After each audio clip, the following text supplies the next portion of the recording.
Hello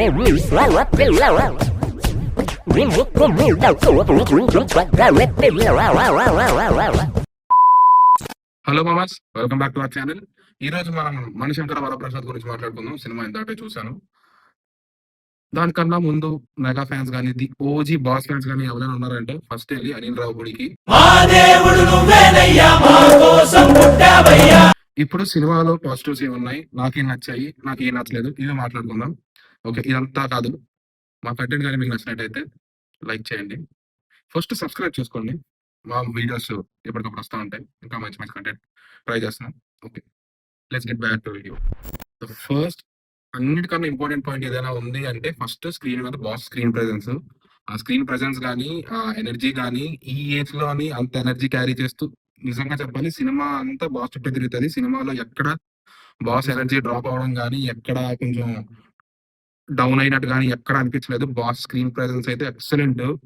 నాకు తెలిసినంత వరకు one of the best screen presences. ఇంకా బాస్ కామెడీ టైమింగ్ కానీ ఇంకా అంతా బాగానే ఉంది. ఎక్కడ డౌన్ అనిపించినట్టు కానీ, బాస్ లోని గ్రేస్ ఎక్కడ తగ్గినట్టు కానీ. ఫస్ట్ ఓపెనింగ్ సాంగ్ ఉంటది. సాంగ్ ఆల్రెడీ సాంగ్ వైరల్ అవ్వడం తెలిసిందే కదా. నిజంగా చెప్తున్నాను కదా, సాంగ్ అనేది బాస్ సూపర్ అదరగొట్టేశారు. నిజంగా చెప్తున్నాను కదా. ఇప్పుడు ఓజీ బాస్ ఫ్యాన్స్ ఉంటారు చూసారా, అంటే మన చిన్నప్పుడు మన పేరెంట్స్ అంటే బాస్ కోసం అంటే చిరంజీవి సినిమాలకి టికెట్లు తెప్పుకొని అక్కడెక్కడ షర్ట్లు తెప్పుకొని లైన్ లో నిలిచాలంటారు. సో ఐ థింక్ పిచ్చగా ఎంజాయ్ చేస్తారు. చెప్తున్నాను కదా, సాంగ్ అయితే మాత్రం. నెక్స్ట్ వచ్చేసరికి స్టోరీ అన్నమాట. సినిమా స్టోరీ కాంప్లికేటెడ్ స్టోరీ అయితే కాదు, చాలా చిన్న పాయింట్ అది. కానీ ఆ చిన్న పాయింట్ ని సినిమా స్టోరీ నుంచి ఎక్కడ ఐ మీన్ స్టోరీ లైన్ నుంచి ఎక్కడ డీవియేట్ అవ్వకుండా కొంచెం సినిమా అయితే మొత్తం ఫస్ట్ నుంచి లాస్ట్ వరకు వెళ్ళింది. కాకపోతే సెకండ్ హాఫ్ తర్వాత మాట్లాడుకున్న దాని గురించి మెయిన్లీ ఫస్ట్ హాఫ్ పోర్షన్ ఏదైతే ఉందో సినిమా మొత్తం అంటే సినిమాలో బెస్ట్ సీన్స్ కానీ బెస్ట్ కామెడీ కానీ ఏదైతే ఉందో అంతా ఫస్ట్ హాఫ్ లోనే ఉంది. చెప్తున్నాను కదా, కామెడీ పార్ట్ కూడా నాకు ఏ కామెడీ పార్ట్ అయితే వర్కౌట్ అయిందో అదంతా ఫస్ట్ హాఫ్ లోనే ఉంది. నెక్స్ట్ లాస్ట్ వచ్చేసరికి మనకు తెలిసిందే మన వెంకీ మామ క్యామియో రోల్ ఉంది. సెకండ్ హాఫ్ లోని ఏదైనా మంచి పార్ట్ ఉంది అంటే వెంకీ మామ పార్టే. నిజంగా చెప్తున్నాను కదా, వెంకీ మామ వచ్చిన తర్వాత సినిమా కొంచెం ఎలివేట్ అయింది. అది కొంచెం అని ఎందుకన్నా నేను తర్వాత మాట్లాడతాను. కొంచెం ఎలివేట్ అయింది, కొంచెం వెంకీ మామ ఎనర్జీ కానీ. దాని తర్వాత నిజంగా వెంకీ మామ స్టైలైజేషన్ అయితే సినిమా సూపర్ గా ఉంది. బలిగా ఉన్నాడు వెంకీ మామ. నిజంగా చెప్తున్నారు కదా, కొంచెం వెంకీ మామ వల్లే సెకండ్ హాఫ్ కొంచెం సేవ్ అయింది సినిమా లాస్ట్ వచ్చేసరికి. అనిల్ రాపూడి అంటే మెయిన్ కామెడీ అని తెలుసు కదా మనకు ఆల్రెడీ. అందుకే ఆ కామెడీ ఏదైతే ఉందో సెకండ్ హాఫ్ లో వెంకీ మామ వచ్చిన తర్వాత కొద్దిగా నేను నవ్వాను అని చెప్తున్నా. అది నా పాయింట్ బేసికల్లీ. ఇప్పుడు మనం నెగిటివ్స్ గురించి మాట్లాడదాం. బేసికల్లీ అనిల్ రాపూడి సినిమాలు అన్నిటితోనే సేమ్ ప్రాబ్లం. సెకండ్ హాఫ్ వచ్చేసరికి సినిమా డౌన్ అయిపోతుంటది. ఈ సినిమా కూడా సేమ్ సెకండ్ హాఫ్ లో ఐ మీన్ ఇంటర్వెల్ బ్లాక్ సినిమాలో మెయిన్ కాన్ఫ్లిక్ట్ ఏదైతే ఉందో అది కొంచెం రావడం జరుగుతుంది. దాని తర్వాత కొంచెం మూవీ ఫాస్ట్ అవుతుంది అనుకుంటున్నాం కానీ అసలు సినిమా సెకండ్ హాఫ్ బాగా డ్రాప్ అయింది. సినిమా సెకండ్ హాఫ్ స్టార్ట్ అయిన దగ్గర నుంచి సినిమా సేమ్ నిజంగా ఆల్మోస్ట్ ఫ్లాట్ అయిపోతుంది సెకండ్ హాఫ్ లో. చెప్తున్నాను కదా, అందుకే ఇందా చెప్పాను కదా, వెంకీ మామ వచ్చిన తర్వాత కొద్ది గొప్ప కొంచెం ఫన్ ఎలిమెంట్స్ అయితే ఏమైనా అన్ని వచ్చాయని చెప్పేసి. నెక్స్ట్ వచ్చేసి జనరల్ అనిల్ రాపూడి టెంప్లెట్. మీకు అనిల్ రాపూడి ప్రీవియస్ మూవీస్ అంటే F2, F3, సరే నీకు ఎవరైనా సంక్రాంతి వస్తున్నాం, ఈ సినిమాలన్నింటిలో ఏ ఎలిమెంట్స్ అయితే ఉన్నాయో సేమ్ ఎలిమెంట్స్ ఉన్నాయి ఇందులో. ఐ మీన్ కామెడీ పార్ట్ కానీ ఏవి కొత్తగా అనిపించలేదు నాకు. అన్ని ఆ సినిమాలో ఉన్నవే వేరే క్యారెక్టర్స్ తోటి వేరే డైలాగ్స్ పెట్టేసి ఇందులో పెట్టినట్టు అనిపించింది. కానీ అంటే న్యూ టైప్ ఆఫ్ కామెడీ అక్కడ అనిపించలేదు నాకు సెకండ్ హాఫ్ వచ్చేసరికి. ఫస్ట్ హాఫ్ లో నార్మల్ గా అంటే సిచ్యువేషనల్ కామెడీ లాగా ఫన్ గా వెళ్ళిపోతుంది సినిమా అంతా. సెకండ్ హాఫ్ వచ్చేసరికి same old elements, same old troops. First half లో ఏవయ్యో సెకండ్ హాఫ్ లో కూడా అవే అవ్వడం.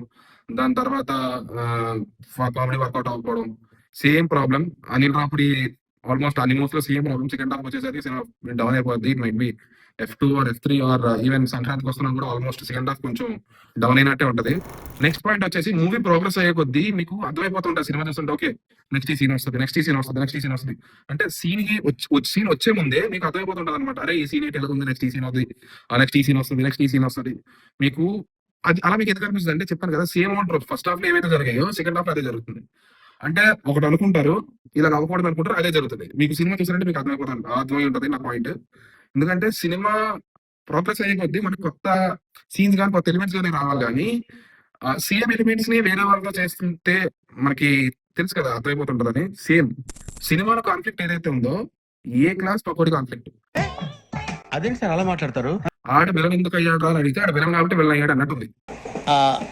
నాకు అర్థం కాలేదు సార్. అంతే తప్ప సినిమాలో అసలు కాన్ఫ్లిక్ట్ చెప్తున్నాను కదా, ఏ క్లాస్ పకోడి కాన్ఫ్లిక్టే పెద్ద కామెడీ సినిమాలో. అలా ఉంది కాన్ఫ్లిక్ట్. ఇందుకు అది కూడా చెప్తున్నాను కదా! సినిమాలో ఉన్న కాన్ఫ్లిక్ట్ ఆల్రెడీ ముందు ఎన్నో సినిమాల్లో యూజ్ చేసిన కాన్ఫ్లిక్ట్. అనిల్ రావిపూడి సినిమాలో కూడా ఒక సినిమాలో యూజ్ చేసిన కాన్ఫ్లిక్ట్.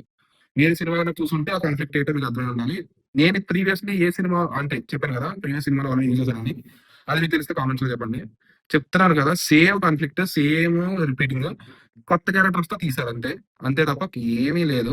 మొత్తం సినిమా అయిన తర్వాత మీకు ఎలా ఫీల్ అవుద్దంటే, సినిమా చూసామా? ఓకే. చూసాం. బావుందా అంటే, పర్వాలేదు ఓకే. అంటే మీకు టైమ్ పాస్ అయిపోద్ది అంతే. అలాగని చెప్పేసి సినిమా సూపర్ బంపర్ ఏమీ లేదు. Cinema it's okay movie. కాకపోతే ఈ సినిమా కొంచెం స్టాండ్ ఔట్ ఎందుకు అవుతాయంటే 'బాస్' స్క్రీన్ ప్రెజెన్స్ గాని, 'బాస్' టైమింగ్ గాని, ఈ మధ్యలోని ఇంత కంఫర్ట్‌గా ఎక్కడ చూడలేదు. అంటే 'బాస్' ఇంత ఫ్రీగా, ఇంత గ్రేస్‌ఫుల్‌గా చూడడం. దానివల్ల సినిమా కొంచెం బాగున్నట్టు అనిపించింది గానీ, అది లేకపోతే సినిమా నథింగ్. ఇంకొకటి సినిమా సంక్రాంతికొచ్చింది కాబట్టే కొద్దో గొప్పో జనం వస్తుంది. ఇది కొంచెం కాంట్రోవర్షియల్ అవ్వచ్చు. బట్ సినిమా సంక్రాంతికి కాకుండా వేరే ఏ టైంలో రిలీజ్ అయినా సరే మాక్సిమం సినిమా ఆడకపోవచ్చు.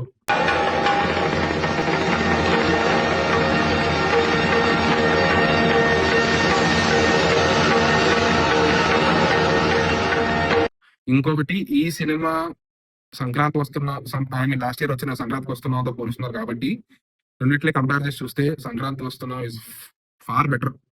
చాలా బావుంటది. దాంతో కంపేర్ చేస్తే ఇది ఎక్కడ నించోదు. ఇంకో కాంట్రోవర్షియల్ స్టేట్‌మెంట్ ఏంటంటే నాకనిపించింది.